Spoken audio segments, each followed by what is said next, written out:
धाकड़ खबर, बेखौफसमा बेबाक अंदाज।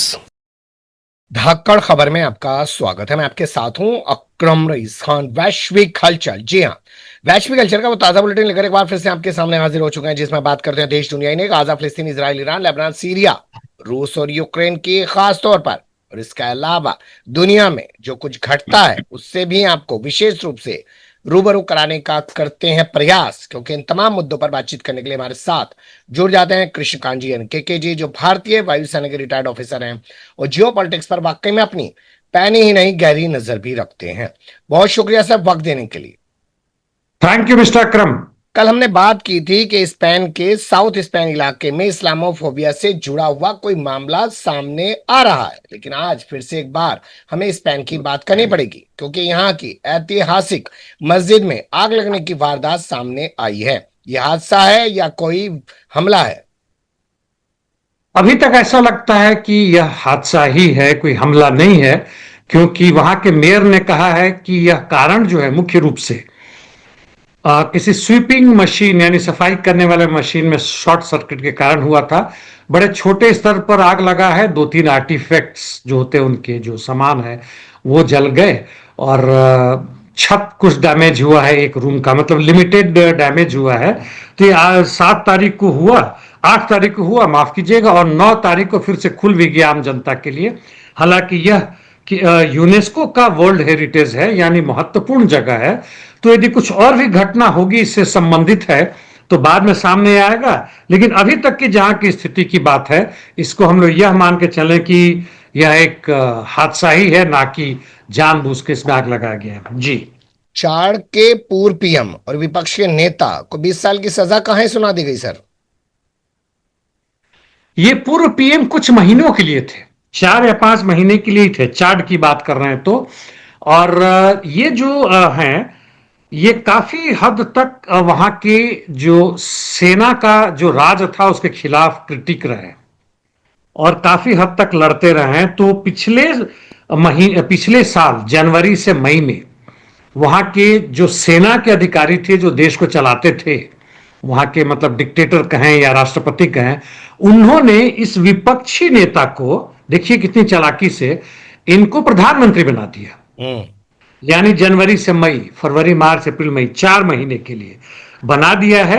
और उसके बाद से फिर चुनाव करवाया, और इस चुनाव में पूरी दुनिया ने कहा कि इसमें धांधली हुई है। और खुद जो भूतपूर्व जो वहां के फौज के नेता थे वह 60% आ गए और विपक्ष के नेता 40% आ गए। अब इनके ऊपर आरोप लगा, जो कि काफी हंगामा वगैरह हुआ था इसी पिछले 2 महीने के अंदर में, जिसमें किसान और वो सब आए थे और भगदड़ मच गया था, उसमें कई लोग मारे गए थे। इनके ऊपर आरोप लगता है इनको 20 साल की सजा दे दी, यानी इसके अच्छी तरह से इस्तेमाल किया, अब इनको डस्टबिन में फेंक रहे हैं। जी, ताइवान की संसद में एक बिल विधेयक पेश किया जाना था, लेकिन उससे पहले जो सीसीटीवी सामने आया है वो बता रहा है कि बिल को चुराकर सांसद ही भाग गया। यह घटना तकरीबन 1 साल पहले की है। अच्छा। अभी उसको फिर से उस पर चर्चा हो रही है, मतलब अभी कल या परसों इसकी चर्चा है कि इसके खिलाफ जो है, जो भी आरोप लगा था कि चुरा के भाग रहा था, उसके विपक्षियों ने उनके ऊपर लगाया हुआ है। तो कुछ खोज खबर चल रही थी, उसको दबाने की कोशिश की जा रही थी। यह बिल भी 1 साल पहले विपक्ष के द्वारा लाया गया था जी। और उस बिल का मतलब था कि संसद के अंदर में कोई भी अधिकारी यदि गलत बयानबाजी करता है तो उसको दंड मिले। अभी तक वो लोग फ्री रहते हैं, दुनिया में अधिकांश से ही होता है, जो भी हो, प्रधानमंत्री, राष्ट्रपति आते हैं, जो भी झूठ बोल देते हैं उनको दंड का प्रावधान होना चाहिए।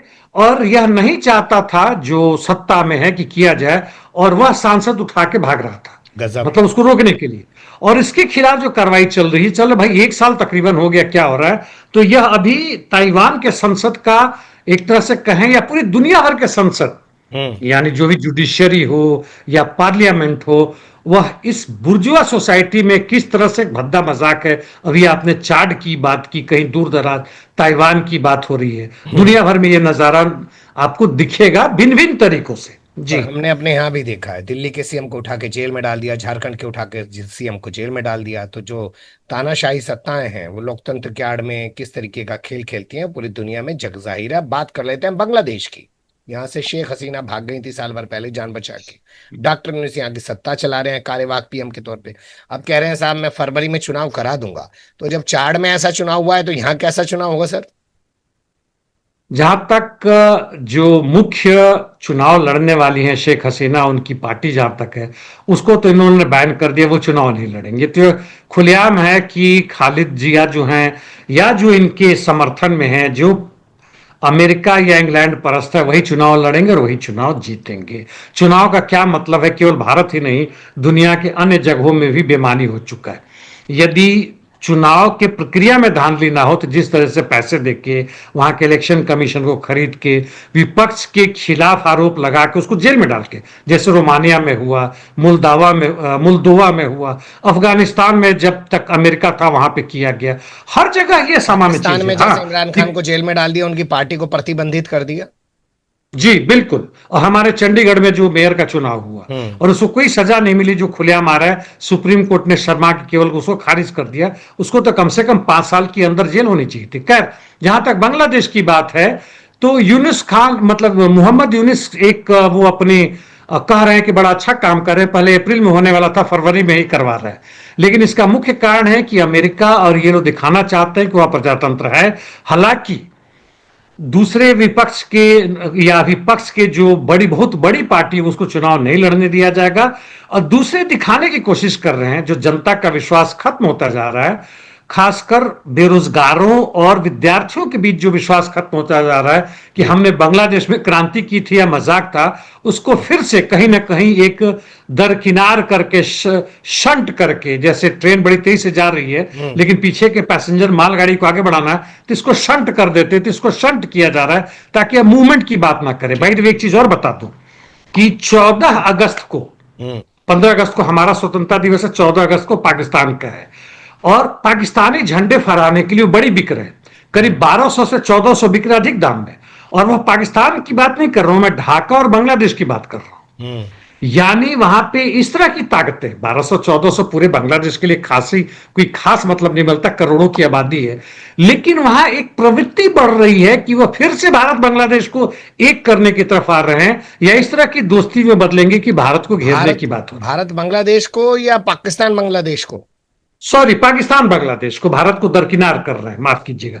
आप अच्छा पकड़ते हैं, मैं गलत ऐसा ऐसा बोलते रहता नहीं नहीं, हूं। वो धन्यवाद। पकड़ना कुछ नहीं होता सर, उसमें वो सुधार करता हूं मैं, आप ऐसे मत जी बोलो। जी।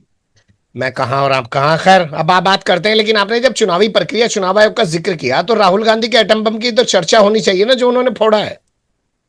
चर्चा ही नहीं, बल्कि पहला तो यदि इसी व्यवस्था में रहना है तो सुप्रीम कोर्ट को, जो तथाकथित रूप से सुओ मोटो नोटिस होता है, उनको लेना चाहिए कि ऐसा क्यों हुआ। सुप्रीम कोर्ट खामोश है। जहां तक बीजेपी की बात है, उसके समर्थक लोग हैं इतने मतलब दिमाग से खोखले हो चुके हैं कि बेमानी हो चुका है सब, उनको पता है कि ये गड़बड़ियां हो रही है, कि कोई बेमानी हो चुका है। और जहां तक वास्तव में चुनाव की बात है, उसमें ना भी धांधली होता है, इलेक्शन बॉन्ड से लेकर आज तक की जो धांधली, और खुलेआम दिखा रहे हैं कर्नाटक में, अन्य जगहों में जहां लाखों लाख हुए, और हम लोग बार बार कह रहे हैं कि जो हरियाणा या महाराष्ट्र में हुआ उसमें खुलेआम धांधली हुई है, पहले बिहार और गुजरात में भी हो चुका है। यानी जहां बीजेपी चाहेगी कि जीतना है वहां जीतेगी। इलेक्शन कमीशन को साथ होना ही होना है, जो रिटर्निंग ऑफिसर हैं, जितने भी डीएम एसपी है उनके अंदर में, वह होना ही होना है। तो पहला था सुप्रीम कोर्ट, वहां से कुछ होने वाला नहीं है। यदि आप केस लेकर भी जाते हैं तो वह अगले 4 साल तक चलेगा, उसके बाद कहेगा कि इन्फ्रक्चुअस हो गया, यानी बेमानी हो गया, अब नए वाली करें। हालांकि यह खुलेआम है कि 2024 का भी जो चुनाव हुआ था, उसमें जो बीजेपी की जीत की बात हुई है वह गलत था, बीजेपी हारी थी। और दूसरी बात यह जो सबसे महत्वपूर्ण है कि वह जनता, मेहनतकश मजदूर और उनके क्रांतिकारी दल क्या कर रहे हैं, क्यों सोए हुए। जी, सबसे अहम सवाल यही है। अब रुख कर लेते हैं गाजा और मिडिल ईस्ट से जुड़ी खबरों का, और सबसे पहले जिक्र करते हैं ईरान का। अजरबैजान और आर्मेनिया के बीच समझौता कराते हुए ट्रंप ने कॉरिडोर बनाने की बात की। तुर्की तो बड़ा खुश हो रहा है, लेकिन ईरान कह रहा है हम अपनी सीमा के पास से इसको गुजरने ही नहीं देंगे। तुर्की का खुश होना लाजमी है, तुर्की नेटो में है, तुर्की यूरोपियन यूनियन का मेंबर बनना चाहता है, और तुर्की की नीति है वो दो मुंह नहीं कई मुंह वाले सांप जैसे है, जो कि कभी अमेरिका के साथ, कभी रशिया के साथ, कभी आप ध्यान रखेंगे तो अजरबैजान और जब आर्मेनिया में लड़ाई चल रहा था, 3 साल पहले करीब। तो उसमें भी वो इसराइल के साथ मिलकर ड्रोन्स और सारे कुछ दे रहा था ताकि अजरबैजान आर्मेनिया का बैंड बजा सके। अंततः आर्मेनिया झुक गया और उसका जो था वहां का जो बीच वाला देश है, क्षेत्र था, उसको उसने दे दिया। नागर्नो कारोबाग की बात मैं कर रहा हूं, तो दे दिया। और अभी जो है सो दोनों, यानी ट्रंप जब करवा रहे थे, दोनों बगल में बैठ के दो मोहरे की तरह खड़े हैं। जैसे दरबार नहीं होता, राजा होता तो दो डंडा लेके खड़े होते, इस तरह से खड़े हैं और तालियां बजा रहे हैं। और बाद में ट्रंप को कह रहे हैं कि इनको नोबेल पीस प्राइज मिलना चाहिए। तो वहां पे ईरान का विरोध करना सही है। तथाकथित रूप से जो ट्रिप है जिसकी चर्चा हम लोग कल किए थे, कि यानी ट्रिप था ये ट्रंप रोड। ट्रंप, हाँ, Trump route for international peace and prosperity. Wow, गजब। हाँ, तो ये जो मजाक जो हुआ है और रशिया का चुपचाप होना बड़ा महत्वपूर्ण है। रशिया ने भले ही दबे जवान से, लेकिन उसका समर्थन किया कि भले शांति हो रहा है, जबकि इस कॉकेकस पूरे क्षेत्र में रूस का जो भी प्रभाव था, जो यूएसएसआर के समय में था, वो धीमे धीमे खत्म हो रहा है। और वही मागा का एक हिस्सा है, वो पूरा का पूरा लूट रहा है। और जो अलास्का में होने वाला बातचीत है, उसमें ऐसा लगता है कि पहले से जो बातचीत हुई है, जो विटकॉफ गए थे, उन्होंने भेजा होगा कि तुम दूसरे जगहों में हमें बढ़ने दो, चाहे वो मिडिल ईस्ट हो, गाजा हो या आर्मेनिया अजरबैजान की बात निश्चित रूप से हुई होगी, अभी दिख रहा है। और हम यूक्रेन पर तुम्हें हम आगे बढ़ने देंगे, हम उसका नहीं करेंगे। बहुत और सही पॉइंट आप उसका नतीजा है कि ईरान भी अलग थलग हो रहा है। और यह कोई मतलब दूर दराज की साजिश वाली सोच नहीं है, बल्कि दिख रहा है, झलक रहा है। जी, यानी आप ये बता रहे हैं कि सब कुछ पुतिन और ट्रंप के बीच तय हो चुका है और स्टीव विटकॉफ सब कुछ करके जा चुका है। अलास्का में तो सिर्फ घोषणा होनी है, लेकिन क्या बगैर जेलेंस्की को वहां पे बैठाए घोषणा कराई जाएगी? और जो ब्रिटेन में जाकर यूरोपीय यूनियन के जो तथाकथित कुछ देश हैं, वो जो हुंकार भरने की कोशिश कर रहे हैं, उनका क्या होगा? खासकर E3 वाले बहुत कूद रहे हैं। यूके की तो आप बात कर ही चुके हैं, और दूसरे जर्मनी और फ्रांस और बाकी जितने भी नेटो के तथाकथित जो सेक्रेटरी जनरल हैं, दूसरे हैं, यूरोपियन यूनियन के कमीशन के जो हेड हैं, उनको अचानक लग रहा है कि उनको दरकिनार कर रहे हैं। और ट्रंप के आते ही लगा था, बीच बीच में कूदना शुरू हुए थे। ट्रंप ने दोबारा आर्म्स एंड एम्युनिशन देना शुरू कर दिया था यूक्रेन को। हालांकि ना देगा आगे यह भी कहना अभी बहुत मुश्किल है, क्योंकि ट्रंप को समझना बहुत मुश्किल है अभी, क्योंकि वह हर तरह से अपनी तलवार चला रहे हैं, इधर भी मुंह मार रहे हैं, उधर भी मार रहे हैं। तो उसमें ट्रंप जो कह रहा है कि हमें कोई जरूरत नहीं अभी यूक्रेन से बात करने का। अच्छा। और जो अंदर से साफ दिख रहा है कि पहला कारण है कि रूस और अमेरिका का जो अब संबंध बढ़ रहा है पूरे दुनिया में, कि हमारा प्रभाव क्षेत्र हमारा प्रभाव क्षेत्र है। चीन चुपचाप देख रहा है, चीन की भी खामोशी कहीं ना कहीं से कह रहा है कि ठीक है भाई, होने दो। और उसमें जेलेंस्की जैसे जोकर का कोई महत्व नहीं है। जोकर मैं मजाक में नहीं कर रहा हूं, वो स्टैंडिंग कॉमेडियन थे इसलिए कर रहा हूं। ठीक है। और दुनिया भर में ऐसे बहुत सारे कॉमेडियंस, भले ही वो स्टेज पे हो ना हो, उनका अकल कितना है क्या नहीं वो दिख रहा है। और ये सब बार बार एक ही पैरट लाइक तोते की तरह रट रहे हैं कि बिना यूक्रेन के कैसे भला यूक्रेन और रूस के बीच में संधि हो जाएगा, जबकि इन दोनों महारथियों ने यानी पुतिन और ट्रंप ने उसको बहुत पहले दरकिनार कर दिया है। अब देखना यह है कि क्या मतलब मिनिमम क्षेत्र होता है, कौन सा क्षेत्र पर रूस कब्जा करता है, कहां यूक्रेन रखता है, और यूक्रेन के किस हिस्से पे अमेरिका अब कब्जा करता है। वैसे जैसे आर्मेनिया अजरबैजान का वो क्षेत्र जहां की वह कहता है कि अब वो आगे बढ़ाएगा, उसकी कंपनी सारी आ रही है। यानी ट्रंप के नजर में सबसे बड़ा चीज है कि उसका व्यापार यहां फैले, जो इंडिया भी घबरा रहा है, जो टैरिफ लग रहा है। लेकिन आज नहीं तो कल देखने की बात है, या तो पूरी तरह इंडिया कट ऑफ हो जाए या झुक जाए। जी, देखते हैं किसको क्या मिलता है। लेकिन जेलेंस्की के दस्तखत के बगैर क्या कोई समझौता हो पाएगा? और जेलेंस्की क्या समझौता करने के एवज में कुछ दांत दिखा पाएगा, कुछ दम दिखा पाएगा? वक्त बताएगा। अब रुक कर लेते हैं ईरान से जुड़ी एक और खबर का।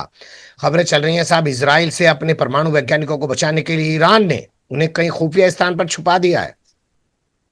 इस संबंध में तो मैं इतना ही कहूंगा कि ईरान और अमेरिका की जो चाल थी वहां पर अटैक किया तो कुछ हद तक सफल हुए, क्योंकि ना ही वहां से हटना पड़ा। जो भी ये काम कर रहे थे यूरेनियम संवर्धन का, और जो शोध कर रहे थे, वैज्ञानिक शोध कर रहे थे इस मामले में, वह सब एक तरह से काफी रुक गया है।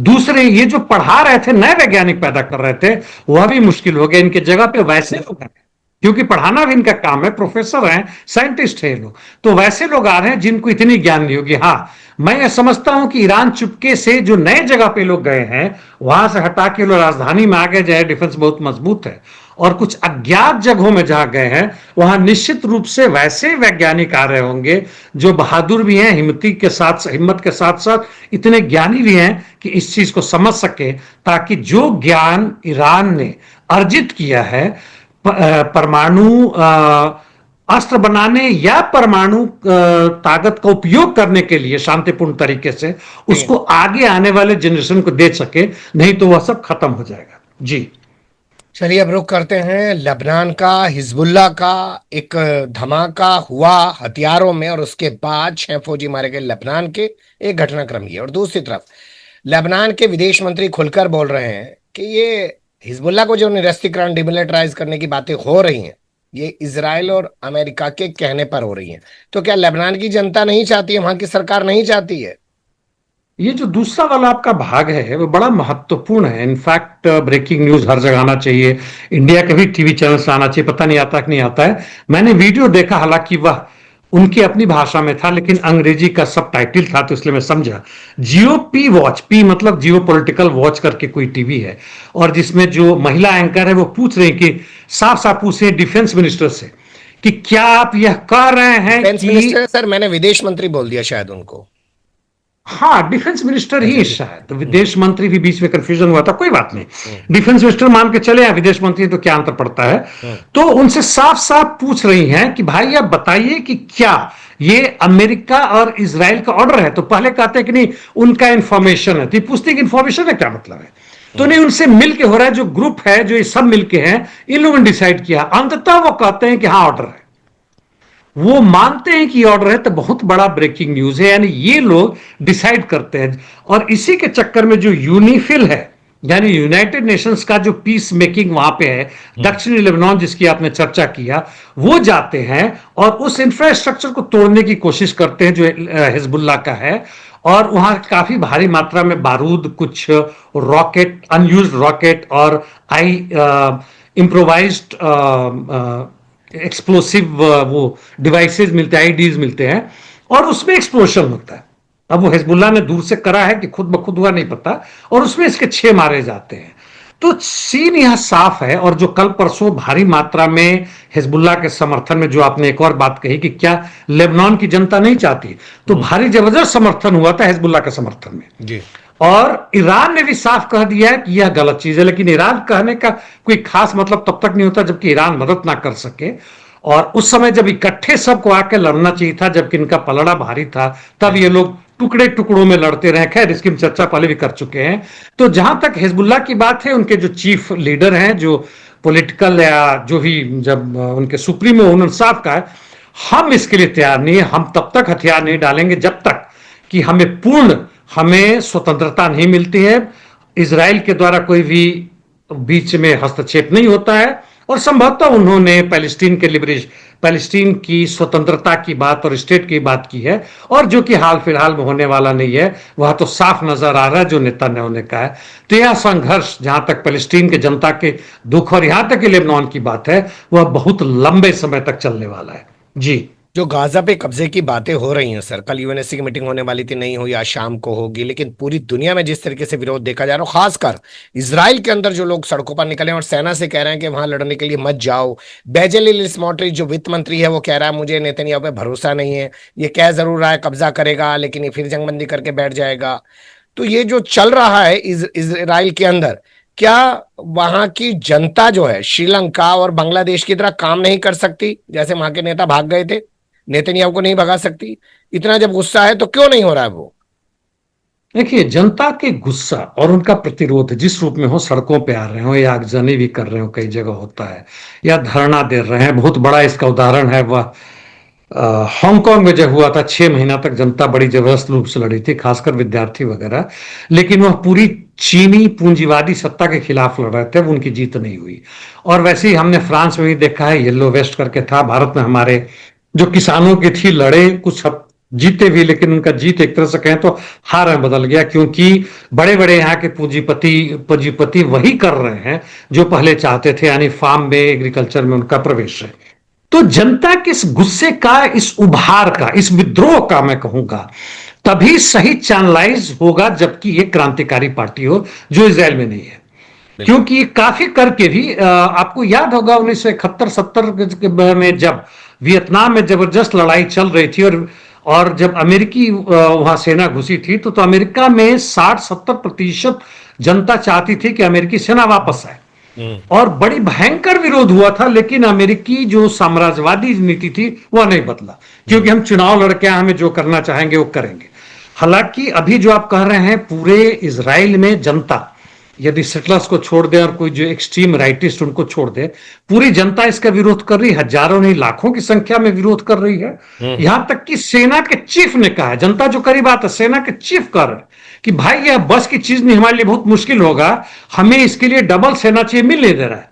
वो जो हरेदी करके जो हैं, जो कि कहते हैं कि हम पूजा पाठ करने वाले, पढ़ने वाले, वो विद्रोह कर रहे हैं। वहां जेल के सामने जाके जो उनको पकड़ के ले गया, जबरदस्ती इजराइल के सेना के ले गए कि तुम्हें सेना माना गया, वहां पे जाके उन्होंने पूरी भीड़ लगा दी, हंगामा कर रहे हैं।